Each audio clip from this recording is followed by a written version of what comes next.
Svbony is taking over my life. Everything except the guide cam and the EAF is Svbony, and the main focus here is that little refractor, the SV545. And I took some really nice images of deep sky objects with this setup. The SV555 has been a very popular refractor from Svbony over the last year or so, and they came out with the SV545, which is basically the little brother to the 555. They reached out to me a few months ago over the summer asking if I want to test one of their prototype telescopes. I had no information about it, but it piqued my interest and I said, sure, why not? I'll test it out. And they sent me this a couple weeks later. This is a 45mm f4.5 little refractor, but it is labeled the Astro camera lens, so they are trying to market it more towards camera, like DSLRs and mirrorlesses as well. And it is like small enough and light enough that you can hold it like an actual camera lens, and that's kind of neat. And since this was a prototype, there was a danger that this wouldn't work well at all. And this is not the first prototype that I've tested for Svbony. The last one turned out to be a paperweight because it was completely unusable. But this one, it looks like they learned from whatever mistakes they made with the SV555, and it worked almost flawlessly. I do have some issues with this that I'll go over in this video. And unlike the SV555, this is not a variable aperture. This is a fixed f4.5. I believe the S555 goes from f4.5 to f22, like more like an actual camera lens. I actually haven't tested the SV555, so I don't have any experience with that. And I know there's a 35mm version as well, which I didn't know was coming out until they announced both of them together a couple weeks ago. But just like the SV555, this is also a Pitts valve type refractor. It has 5 lenses in 3 groups. There's 3 in the front, 1 in the middle, and then 1 in the back for flattening. And what that means is that you don't have to worry about back focus. As long as you can achieve focus, you'll get pinpoint stars in all the corners. And from my testing, that is what I found to be true. Let's quickly take a look at what came in the box besides this refractor. So we do have the telescope and lens itself, and then we have a really nice red ring. The dovetail plate is about 220mm from my measurements, and along with it came a riser along with really long belts that goes through the plate and into the telescope ring. It has an EAF kit which includes the bolts, the mounting bracket, the timing belt, and 2 timing pulleys or shafts. Only one is shown here because I have the other one installed. It comes with 3 Allen wrenches, a 121mm handlebar which doubles as a finder saddle, which I really like, and a padded case that only fits the little refractor itself and nothing else. And it costs about $500 now, but knowing Svbony, we could probably expect discounts and sales every so often. Taking a closer look at the scope itself, we have the aluminum cover here in the back that has M48 threads. So if you have a basic Astrocam with spacers, it'll probably come with M48 adapters here, or M48 spacer that screws right on. That's basically what I had. But if you want to use it with a DSLR, you can also use a T-ring, like I have this one for my Canon T2i, or Canon T5i now. It screws right on, and then you can attach a DSLR like you see here outside. Working my way up here, we see a camera angle adjuster here. It has some nice markings and a camera angle rotator locking screw here so that I can't rotate it as well, or it's just harder to do, but you can still force it. But it works really well. It has markers, it has arrows every so often, so you know where the markers are. And they're marked with 1 arrow, 2 arrow, and then 3 arrows, so you know exactly where things are, which is pretty neat. Going up here, we have the helical focuser. It also has a locking knob here. And it has some teeth or some grooves here in the helical focuser so that when we use the timing belt here, it locks on, and you can see that it locks on and it moves, and it moves it about. Yeah, we'll see that in action soon. The one big thing I have is that the spacing here, along with the teeth on this, on the timing belt, is not exact. So there is some space here which adds a little bit of backlash when you're going back and forth, which you can compensate for in Nina or whatever capture software you're using. So that's what I had to figure out. So there's some backlash with the timing belt here as you install it. So something to keep in mind. Moving farther up, we have a really nice dew shield here. It does come off. It's a little bit stuck a little bit. All right, got it off. It does stick a little bit, so you might have to use a little bit of strength to get it off, but the first time I tried this, I didn't think that this came off, that it was permanent, just because it was stuck on so much, and then I decided to use a little bit more strength, and it comes off.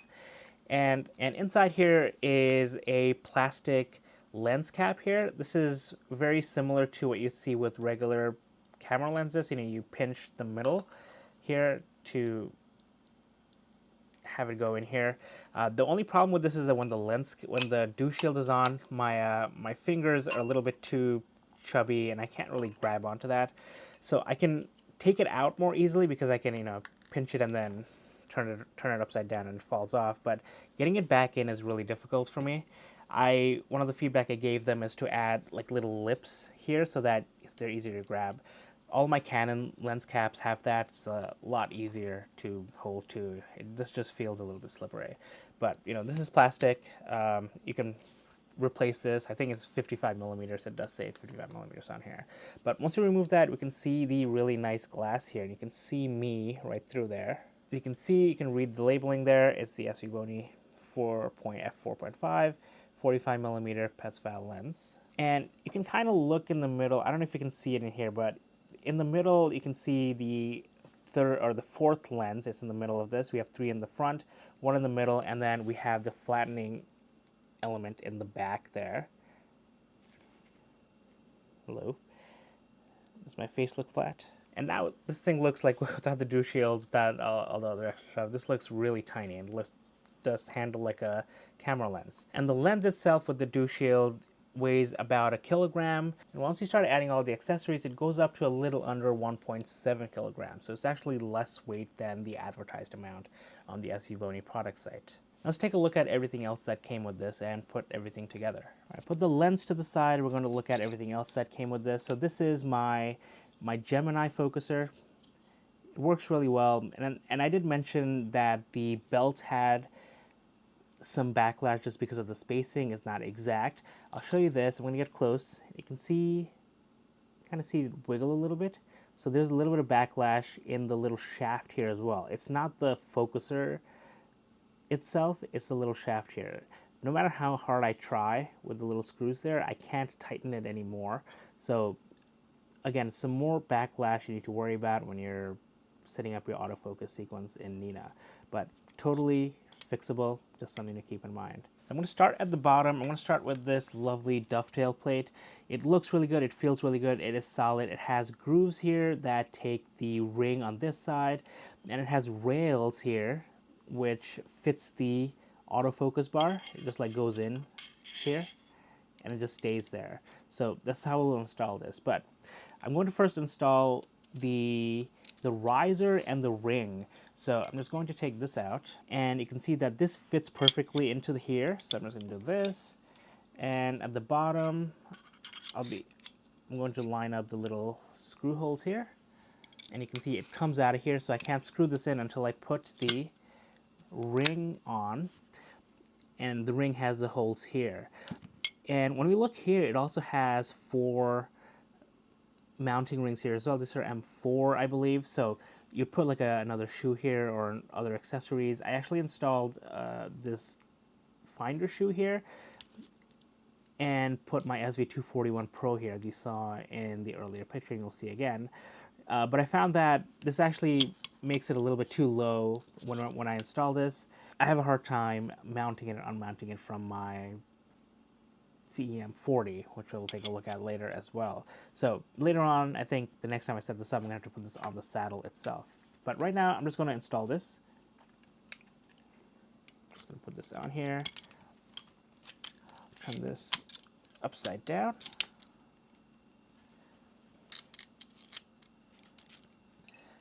And use the hex, the Allen wrenches that came with this. There we go, pretty solid.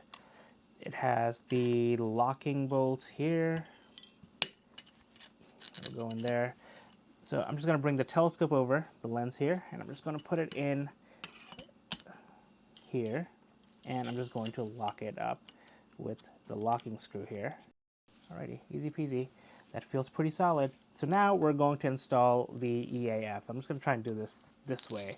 So I have my Gemini EAF. It will mount here. So you know, we have the mounting bracket here.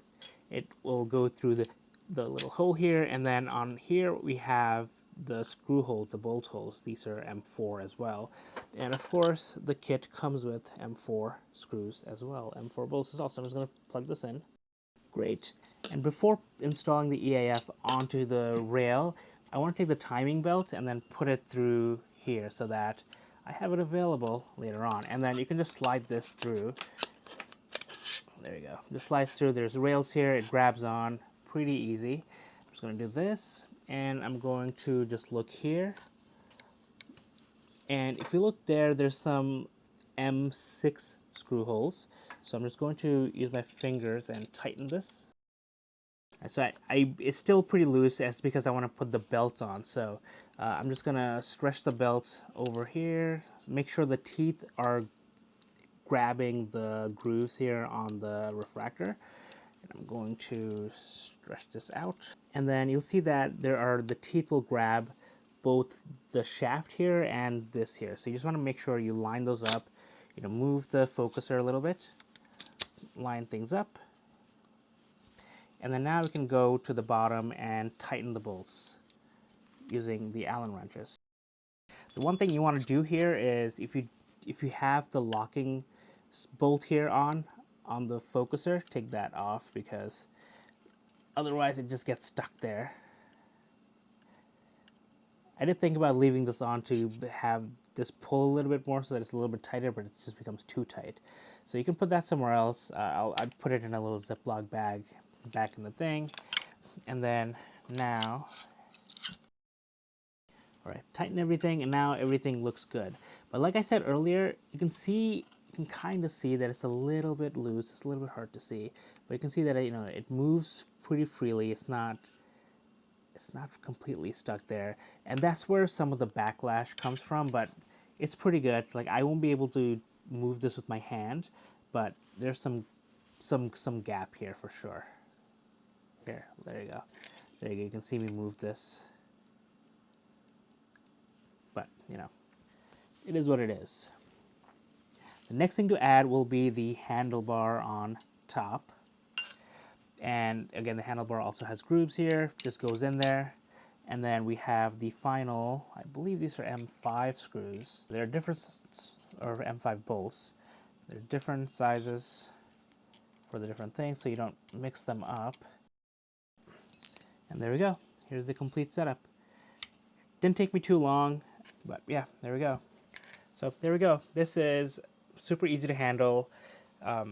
Super lightweight. I'm glad I have the Gemini focuser because, like I mentioned, the EAF adapter will not fit my Ioptron iEAF. The holes just don't match up, so which was a shame because I do like that one. But I'm glad I had the Gemini Astro EAF that I bought well over a year ago and didn't find a use for it until I got this, so got to test that as well. And I did forget to mention that the SV545 has an infinity marker as well, which I really like. Makes it super handy with DSLRs. And then in the back, you can install any kind of Astrocam that you want. In most of my tests, I use the Svbony SV545, which is a new IMX571 camera coming out from Svbony. I'll do a video on that really soon. And to install an Astrocam, all you need is usually the two spacers that come with them are a 16.5mm and a 21mm. Slightly different if you're using a filter wheel. If you have a filter drawer, it's going to take over the 21mm, but you just put everything together here. And I have the SC571 that, again, I'll be doing a video on really soon. Let's screw this on. And then this just goes onto the M45 threads at the back of the SV545. And then switch out the spacers for a filter drawer, filter wheel, OAG, whatever else you need. And like I said, since this is a flat field telescope, you don't have to worry about back focus. So if I wanted to, I could have actually put the telescope a little bit closer together. But then the only thing is that you have to worry about is the actual focusing mechanism in the back that moves the internal glass back and forth to achieve focus. So you may not have, even though this doesn't need back focus to give you a flat field, it does need a little bit of space in order to achieve the focal length, or the focal point, if that makes sense. We can also install a DSLR or mirrorless, and I tested it on the moon and the sun using a homemade solar filter hat, and I'm actually really impressed with the detail. The pixel scale with the DSLR isn't optimal, but it's good enough. I also tested this with a full Astro rig setup, and taking a look here, basically everything here except the guide cam and EAF is Svbony. I have the SV241 Pro, the SC571cc, with the SV226 filter drawer and the Svbony UV IR cut filter within, the Svbony 60mm guide scope that I've had for a long time, which has my QHY 178M mini guide cam, my Gemini Astro EAF, and it was all set up on my Ioptron CEM40 outside. Looking at some of the data I've captured, I saw no noticeable chromatic aberrations. The field also seemed fairly evenly illuminated, but when we look at the framing here of the Heart and Soul Nebula, we can see some darkening around the edges. But to be fair, this was near the full moon, so the sky gradient was really crazy. Either way, the end resulting image looked great, if I say so myself. When you look at focusing, I was able to get the hyperbolic R square to between 0.96 and 0.99, which is great, but you can see that there's some backlash. I increased the focusing step size in future sessions, which helped a ton, but I never got a value of 1, but I'm nitpicking. Looking at the aberration view, the stars look perfectly sharp from corner to corner, which I found really impressive. This is rated for a full frame camera. It has a 44mm image circle, but I do not have a full frame camera to test with, so I can't verify that. So I'm just going to go with what Svbony says in their documentation, that this is rated for full frame camera. But if you do get to test this at one point with full frame camera, let me know. Or hey, if you manufacture full frame cameras and you want to call me, reach out. Looking at the tilt, I see a 9% tilt, which isn't amazing, but it's pretty good. Tilt is also affected by the camera itself, but in this case, I actually tested the camera with one of my other flat field refractors, and I got almost no tilt at all. Either way, this is such wide field that it doesn't really matter. The star shapes, the star roundness is still near each other, which is more than good enough. And I do need to redo that tilt test with another camera later on, just to rule out any other kind of weird behavior between my setups. And some final thoughts before we get into the final images. As I mentioned, I think that the EAF kit is probably the worst part about this whole setup, but as I said, this is the prototype that I've been testing, so maybe they've gotten better with the production units. I've had this for a few months now, and I've been giving them feedback, and we've been going back and forth with Svbony, iterating on what I think could be improved. But the EAF, the belts and the timing and the EAF compatibility was my main concerns. I didn't have any issues with chromatic aberrations with the flat field, so nothing to fix there in my opinion. I'm also not a fan of helical focusers, but most small telescopes like this and camera lenses will be all helical focusers, so something to live with. It's not a complaint, it's just, I just wanted to tell you that I don't like helical focusers, but this works fine. But I do love the infinity marker on the focuser itself. When I used my DSLR, I did not paired with Nina or anything. I did not have an EAF installed, so putting that to infinity, letting it look up, and getting sharp stars was super handy. I also love that this is small and portable. It does come with a padded case. I wish the padded case had room for everything else, not just the OTA itself, but you can put the OTA in there and put everything else, and these are all aluminum. Put it in a bag somewhere else and you can carry it pretty safely. I also like the speed of this thing. It's f4.5. Most of the setups I use are between f5 and f7, so this was nice. I loved getting light or getting data way faster than I'm used to, which was nice. And since this is such a wide field and such a fast telescope, I think this would be perfect for something like the Orion Nebula or the Horsehead Nebula, like doing like a giant mosaic. I unfortunately can't see that part of the sky from my backyard, but if the weather permits, I may find myself in a Bortle 3 area in the next new moon. So I'm really hoping the weather cooperates. I'm definitely going to take this out with me, and I'm going to see what wide field mosaic I can make with this. I'm going to try and go as crazy as I can. And last but not least, you may have heard me say that I love it when gears or rigs come with complete setup.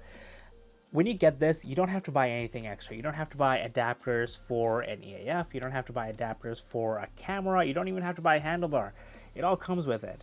Like, I love my AT60 ED, which I've had for many years.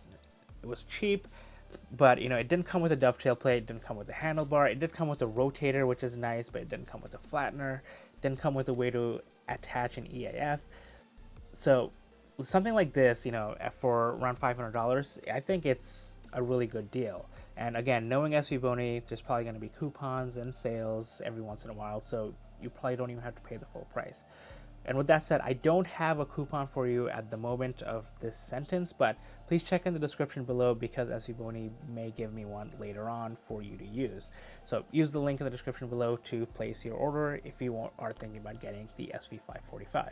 And before we look at some of my images, I would love to thank all of my patrons on Patreon, Buy Me a Coffee supporters, and YouTube members. You are all amazing, and I really appreciate you all. If you'd like to support me and my work, check me out at the links in the description below.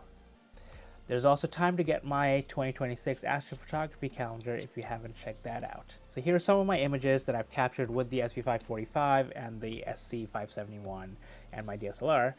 And if you have any questions, please reach out in the comments below. Find me on Discord, invite link is in the description. Find me on the platforms I mentioned. And I am wishing you clear skies, and if you don't see me, Happy New Year.